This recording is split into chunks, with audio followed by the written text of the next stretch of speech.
Hello दोस्तों, नमस्कार, जय हिंद। स्वागत करता हूं एक बार फिर से आपके अपने यूट्यूब चैनल पे, आपके अपनी क्लासेस में, पिंगक्स क्लासेस के इस लाइव सेशन में मैं सुधीर फिर से उपस्थित हूं 15 महत्वपूर्ण स्टैटिक जीके के प्रश्नों के साथ।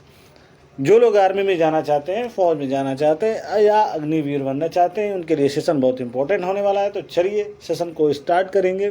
उससे पहले आपसे रिक्वेस्ट करूंगा, आपसे निवेदन करूंगा, चैनल पर पहली बार है तो चैनल को सब्सक्राइब कर लीजिएगा, बेल आइकन को प्रेस कर दीजिएगा ताकि सबसे पहले नोटिफिकेशन आपको मिल सके। और ये सेशन पसंद आएगा तो लाइक करना, कमेंट करना, शेयर करना ना भूलें। हर एक फौजी भाई एक शेयर जरूर करिएगा। 15 प्रश्नों का ये सेट है। अगर 12 प्लस सब सही करते हैं तो आपकी तैयारी बिल्कुल परफेक्ट है। तो चलिए आज के दिन के स्टैटिक जीके के 15 प्रश्नों के ये सेट को स्टार्ट करते हैं बिना देर किए हुए। Static GK for army Agniveer aspirants, यानी आर्मी और अग्निवीर उम्मीदवारों के लिए स्टैटिक जीके। पहला प्रश्न देखिए, निम्नलिखित में से कौन सा सर्वोत्तम विद्युत चालक है? निम्नलिखित में से कौन सा सर्वोत्तम विद्युत चालक है? ऑप्शन ए तांबा, बी लोहा, सी चांदी और डी एल्यूमिनियम यानी कि एल्युमिनियम। तो सही आंसर है आपका ऑप्शन ए चांदी, बिल्कुल करेक्ट है। एक नंबर आपके परफेक्ट है। विद्युत चालक चांदी एक नंबर पे है। चलिए दूसरा प्रश्न देखिए, उड़ान अभिलेखी का तकनीकी नाम क्या है? उड़ान अभिलेखी की तकनीकी नाम क्या है? ए गहरा बक्सा, बी अंधा बक्सा, सी काला बक्सा और डी ऊंचाई मापी यंत्र। तो सही आंसर है आपका काला बक्सा, ऑप्शन सी। काला बक्सा ऑप्शन सी बिल्कुल करेक्ट है। चलिए तीसरे प्रश्न की तरफ बढ़ेंगे। निम्नलिखित में से कौन सा कंप्यूटर नेटवर्क नहीं है? प्रश्न दोबारा पढ़ता हूँ, निम्नलिखित में से कौन सा कंप्यूटर नेटवर्क नहीं है? कंप्यूटर नेटवर्क नहीं है, जैसे लोकल एरिया नेटवर्क होता है, मेट्रोपॉलिटन, वाइड एरिया। तो उसका हिंदी रूपांतरण यहाँ दे रखा है। उसमें से आपसे पूछ रहा है चौथा एक ऐसा है जो कौन सा नहीं है। ऑप्शन आपके सामने है, विस्तृत क्षेत्र नेटवर्क, बी स्थानीय क्षेत्र नेटवर्क, सी व्यक्तिगत नेटवर्क और डी महानगरीय नेटवर्क। देखिए, लोकल एरिया नेटवर्क यानी कि स्थानीय क्षेत्र नेटवर्क, वाइड एरिया नेटवर्क यानी कि वाइड एरिया नेटवर्क यानी कि विस्तृत क्षेत्र नेटवर्क, और आपका जो है मेट्रोपॉलिटन यानी कि महानगरीय। तो सही आंसर है आपका जो है वो है व्यक्तिगत नेटवर्क, यानी कि पर्सनल नेटवर्क कोई नेटवर्क नहीं होता है। तो इसलिए कौन सा कंप्यूटर नेटवर्क नहीं है? ऑप्शन सी बिल्कुल करेक्ट है। जिन लोगों ने भी मार्क किया होगा ऑप्शन सी बिल्कुल करेक्ट है। 3 ही होता है आपका, local area network, wide area network और मेट्रोपॉलिटन नेटवर्क करिए। तो उसका हिंदी रूपांतरण यहाँ दे रखा है। चलिए हम बढ़ते हैं चौथे प्रश्न की तरफ। उर्वरकों के निर्माण में निम्नलिखित में से कौन सा तत्व प्रयोग में लाया जाता है? उर्वरक यानी कि फर्टिलाइजर यानी कि अपने सामान्य भाषा में तो खाद की बात हम करते हैं। उर्वरक में खाद।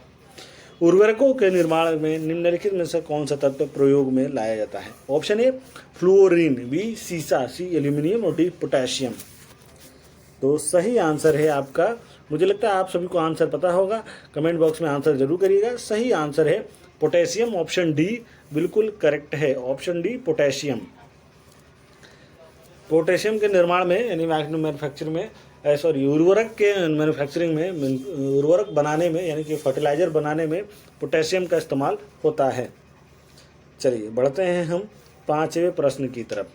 प्राकृतिक रबड़ किसका बहुलक है? प्राकृतिक रबड़ किसका बहुलक है? ए आइसोप्रीन, बी स्टाइरीन, सी एथिलीन और डी ब्यूटाडाइन। सही आंसर है ऑप्शन ए आइसोप्रीन बिल्कुल करेक्ट है। एक नंबर आपके परफेक्ट हैं। चलिए मैं बढ़ता हूं आज के दिन के छठे प्रश्न की तरफ। ये रहा वो छठा प्रश्न आपकी स्क्रीन पे। सूर्य की सतह पर हाइड्रोजन के अलावा दूसरा कौन सा तत्व बहुतायत से पाया जाता है? ए हीलियम, बी ऑर्गन, सी नियॉन और डी ऑक्सीजन। प्रश्न दोबारा पढ़ता हूँ।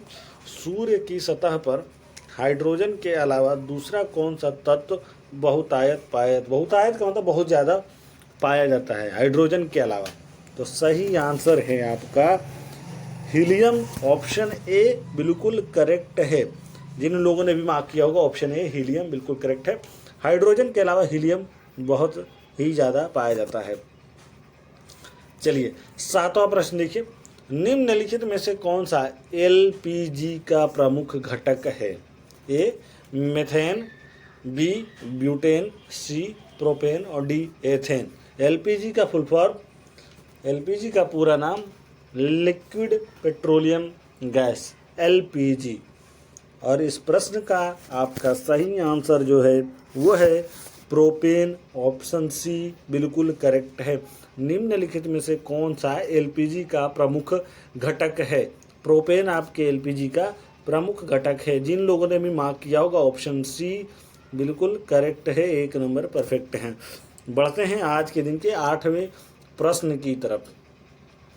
IUCN द्वारा प्रमुख संकटग्रस्त जीवों को कितने वर्गों में वर्गीकृत किया गया है? प्रश्न आपके सामने है, दोबारा पढ़ देता हूं। IUCN द्वारा प्रमुख संकटग्रस्त जीवों को कितने वर्गों में वर्गीकृत किया गया है? ए 7 वर्गों में, बी 5 वर्गों में, सी 6 वर्गों में और डी 4 वर्गों में। तो सही आंसर है दोस्तों आपका 7 वर्गों में, ऑप्शन ए बिल्कुल करेक्ट है। 7 वर्गों में ऑप्शन ए बिल्कुल करेक्ट है। बढ़ते हैं हम 9th नंबर के प्रश्न की तरफ, और वो रहा ये आपकी स्क्रीन पे। मीना माता रोग किस कारण से हुआ था, यानी होता है? ए पारा, बी जस्ता, सी कैडमियम और डी सीसा। तो सही आंसर है आपका पारा, ऑप्शन ए बिल्कुल करेक्ट है। मीना माता रोग पारा के कारण हुआ था या होता है। चलिए 10वां प्रश्न देखिए, बहुत इंपॉर्टेंट क्वेश्चन है। VIQ मैं इसलिए लिखता हूँ क्योंकि वेरी इंपॉर्टेंट क्वेश्चन उसका फुल फॉर्म होता है, और ये जो है क्वेश्चन बहुत इंपॉर्टेंट है। ओजोन परत कहाँ से पाई जाती है? समताप मंडल, बहिर्मंडल, क्षोभ मंडल, आयन मंडल। प्रश्न दोबारा पढ़ देता हूँ। ओजोन परत कहाँ पाई जाती है? ए समताप मंडल, ऑप्शन बी बहिर्मंडल, ऑप्शन सी क्षोभ मंडल और डी आयन मंडल। सही आंसर है आपका समताप मंडल, ऑप्शन ए बिल्कुल करेक्ट है। 1 नंबर आपके परफेक्ट हैं। चलिए बढ़ते हैं आज के दिन के 11वें प्रश्न की तरफ, और ये रहा वो आपकी स्क्रीन पे। पहली बार परमाणु बम कहाँ फेंका गया था? ये बहुत इंपॉर्टेंट क्वेश्चन है, और मुझे लगता है आप सभी को इसका आंसर जरूर पता होगा। कमेंट बॉक्स में जरूर आंसर करिएगा, वीडियो को पॉज कर लीजिएगा, आंसर जरूर करिएगा, फिर मैच करिएगा और एक शेयर जरूर करिएगा। ऑप्शन पढ़ता हूँ। ए टोक्यो, बी हांगकांग, सी नागासाकी और डी हिरोशिमा। सही आंसर है आपका ऑप्शन डी हिरोशिमा। परमाणु बम सबसे पहले हिरोशिमा और नागासाकी में गिरा था, तो हिरोशिमा में सबसे पहले गिरा था। चलिए बढ़ते हैं हम 12वें प्रश्न की तरफ। युआन किस देश की मुद्रा है?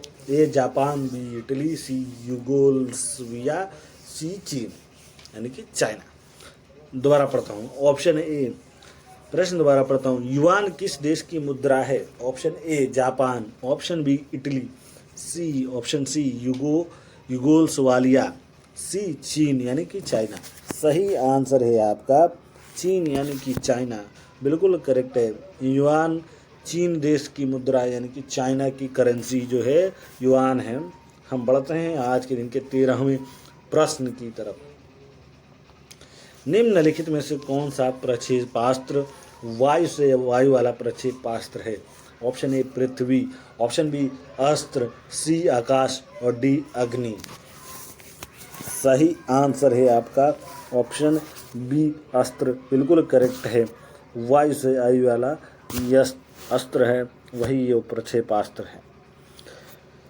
आज के दिन के सेकंड लास्ट यानी कि 14th नंबर के प्रश्न को हम देखते हैं, और ये रहा वो स्क्रीन पे। बहुत इंपॉर्टेंट क्वेश्चन है, खेल कूद से संबंधित है। संतोष ट्रॉफी किस खेल से संबंधित है?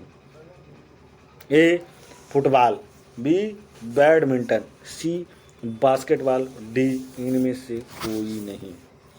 संतोष ट्रॉफी किस खेल से संबंधित है?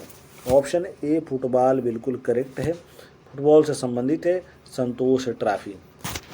और आज के दिन के आखिरी प्रश्न यानी कि 15वां प्रश्न आपकी स्क्रीन पे ये रहा। बहुत इंपॉर्टेंट ये क्वेश्चन है। कथकली शास्त्रीय नृत्य किस राज्य से शुरू हुआ था, यानी कि कथकली का ओरिजिनेशन कहाँ से हुआ था, किस राज्य से ओरिजिनेट हुई थी। Option A Karnataka, B Tamil Nadu, C Rajasthan, D Kerala.